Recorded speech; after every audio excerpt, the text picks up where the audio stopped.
현재 일본과 중국 남부에 동시에 3개의 태풍이 발달되었습니다. 지금 현재 보시는 화면은 구글 어스에서 바라보고 있는 바로 12시간 동안의 구름의 이동 모습을 바라보고 있고요. 제9호 태풍 루핏이 현재 발달돼서 푸젠성 부근으로 일정 부분의 비를 내리게 하고 있어요. 3일간 200에서 400mm 정도의 비가 올 수 있기 때문에 제9호 태풍 루핏의 가장 큰 피해를 볼 수 있는 것은 바로 중국이다라고 볼 수 있고요. 저장성 아래쪽에 보시면 푸젠성, 이 푸젠성 가장 큰 피해를 볼 수 있고 예상 이동 경로는 푸젠성을 나와서 일본 가고시마 쪽을 향해서 오사카 지방을 거쳐서 일본의 센다이 지역을 통해서 빠져나갈 것으로, 즉 제9호 태풍 루핏은 일본을 관통할 것이다 라고 보기 때문에 지금 현재 일본은 상당한 긴장을 하고 있다 라고 볼 수 있습니다. 그리고 우리나라에 영향을 끼칠 수 있는 부분은 8월 9일 마이너스 3일인데 8월 9일쯤에 제주도와 남쪽 일부분이 제9호 태풍 루핏의 영향권에 접어든다라고 볼 수 있습니다. 하지만 예상되는 바, 이것은 일본 기상청과 유럽 중앙기상청 정보에 의해서는 대한민국에 큰 영향을 끼치지는 않는다. 즉 일정 부분 소량의 비와 그리고 바람의 세기에 있어서도 대한민국에 있어서는 큰 영향이 없을 것으로 판단이 됩니다. 다만 이 태풍의 이동 경로가 앞으로 어떻게 시시각각 변할 수 있기 때문에 그러한 부분들을 잘 살펴보는 지혜가 필요하다라고 볼 수 있고요. 요거는 일본 기상청 정보에 제9호 태풍 루핏이 현재 발생을 해서 푸젠성 부근에 지금 위치하고 있고요. 제10호 태풍 열대 폭풍으로 지금 중심기압이 9 헥토파스칼이다. 최대 풍속은 초속 18m에 달한다 라고 볼 수 있고요. 그리고 11호 태풍 니다가 현재 발생을 했다라는 말씀을 드립니다. 현재 중심기압은 1000 헥토파스칼이다 라고 보고 중심 부근의 최대 풍속은 초속 18m다 라고 보시면 됩니다. 지금 현재 위성 사진으로 바라보고 있는 현재 상황인데요. 이 푸젠성 부근에 현재의 태풍이 하나가 있고요. 그리고 지금 10호 태풍 미리네가 이 부근에 지금 발생하고 있다라고 보시면 되고요. 그 다음에 이쪽 부근에 11호 태풍 니다가 지금 현재 발생했다. 또한 지금은 열대성 저기압인데 이 열대성 저기압이 12호 태풍으로 갈 수 있는 상황이 나타나고 있다라고 볼 수 있습니다. 지금 연속적으로 3개의 태풍이 발생했고요. 태풍이 하나 더 나올 수 있는 상황이 되기 때문에 앞으로 3에서 5일간 태풍의 발달 상황이 어떻게 될지가 굉장히 중요한 시기다라고 볼 수 있습니다. 자, 이것은 일본 기상청에서 바라보고 있는 지금 현재의 태풍 상황이고요. 9호 태풍 루핏은 지금 중국의 푸젠성 부근에서 지금 발달하고 있다라고 보고 있고요. 그리고 중국에 상당한 좀 비를 가져올 수 있어요. 200에서 400 해안 지역에 200에서 400mm 정도를 해안 지역에 비 피해를 가져올 수 있기 때문에 이 제9호 태풍 루핏의 가장 큰 피해는 중국이 될 수 있다라고 볼 수 있습니다. 그리고 대만 동쪽에 지금 제10호 태풍 일본 오키나와 부근에서 북상하고 있는 상황이고요. 보시면 일본 남부 쪽으로 갈 것이다 라고 예측이 되고요. 제9호 태풍은 일본 오사카 부근을 지나서 센다이 지역으로 관통할 것이다 라는 예측이 되고 있고요. 다음 10호 태풍의 경우에는 일본 남부 쪽으로 해안을 따라서 도쿄 아래로 해서 빠져나갈 것이다 라고 예측을 하고 있고요. 11호 태풍은 태평양 북쪽으로 해서 중앙으로 빠져나갈 것이다 라고 보고 있습니다. 윈디닷컴에서 제공하고 있는 허리케인 추적기라는 부분인데요.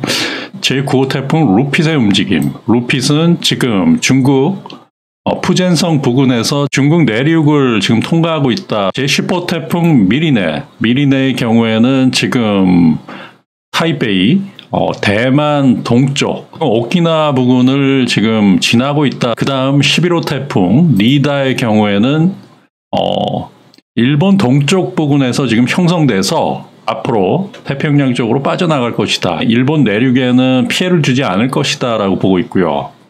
그 다음 하나가 더 있는데 열대 저압부인데 이것이 앞으로 태풍으로 변할지는 좀 지켜봐야 된다라는 말씀을 드립니다. 시간을 두고 확인하는 과정이 필요하다. 자, 그러면은 지금 현재 상황에서요. 9호 태풍, 그 다음에 10호 태풍, 11호 태풍의 이동 모습을 좀 보겠습니다. 이것은 유럽 중기청, 중앙기상청 예측 모델이고요. 보시면은 요게 9호 태풍이고요. 요게 10호 태풍, 요게 지금 현재 11호 태풍이에요. 요 상황이 어떻게 변하는지를 한번 날짜별로 보겠습니다. 7일 토요일 부근의 이동 모습이고요. 9호 태풍 루핏은 중국 내륙에 계속 머물면서 비를 내릴 수 있다라고 보고요.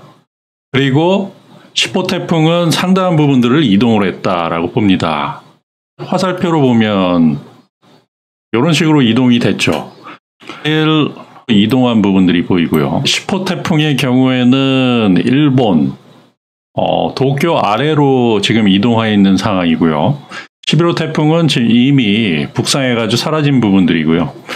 그 다음 9일의 이동 모습을 보면 제9호 태풍의 경우에는 일본 쪽으로 이동을 하고 있죠.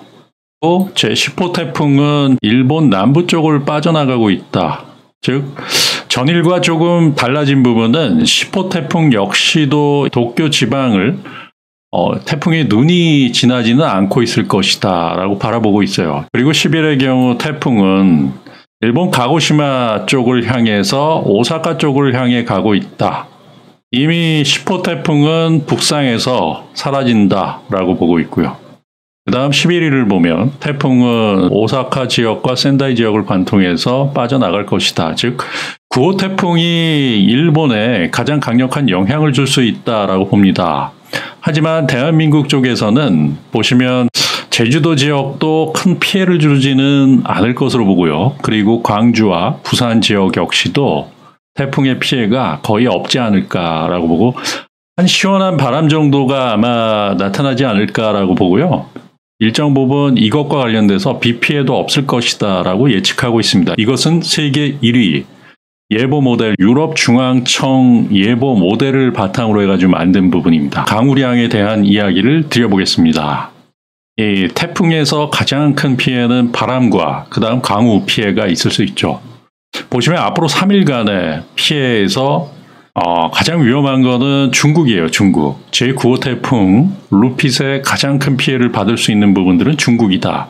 보시면 중국의 비 피해가 해안 지방의 경우 400mm까지도 지금 발생하는 것으로 보기 때문에 푸젠성 부근에 비 피해가 상당히 나타날 수 있어요. 많이 오는 곳은 500mm까지도 있기 때문에 상당한 비 피해가 나타날 수 있다라고 볼 수 있습니다. 이 3일간의 강수량이고요. 다음 5일간의 모습을 보시면 가장 큰 피해가 중국의 피해가 나타나고요. 제9호 태풍으로 인한 피해고요. 일본 오사카 같은 경우가 한 130mm 정도의 비 피해가 올 수 있다라고 보고 그리고 대한민국의 경우에는 앞으로 5일 후에도 큰 피해가 없어요. 광주 지역이 한 16mm 그 정도의 비가 온다라고 하면 거의 비가 오지 않는다라고 볼 수 있고요.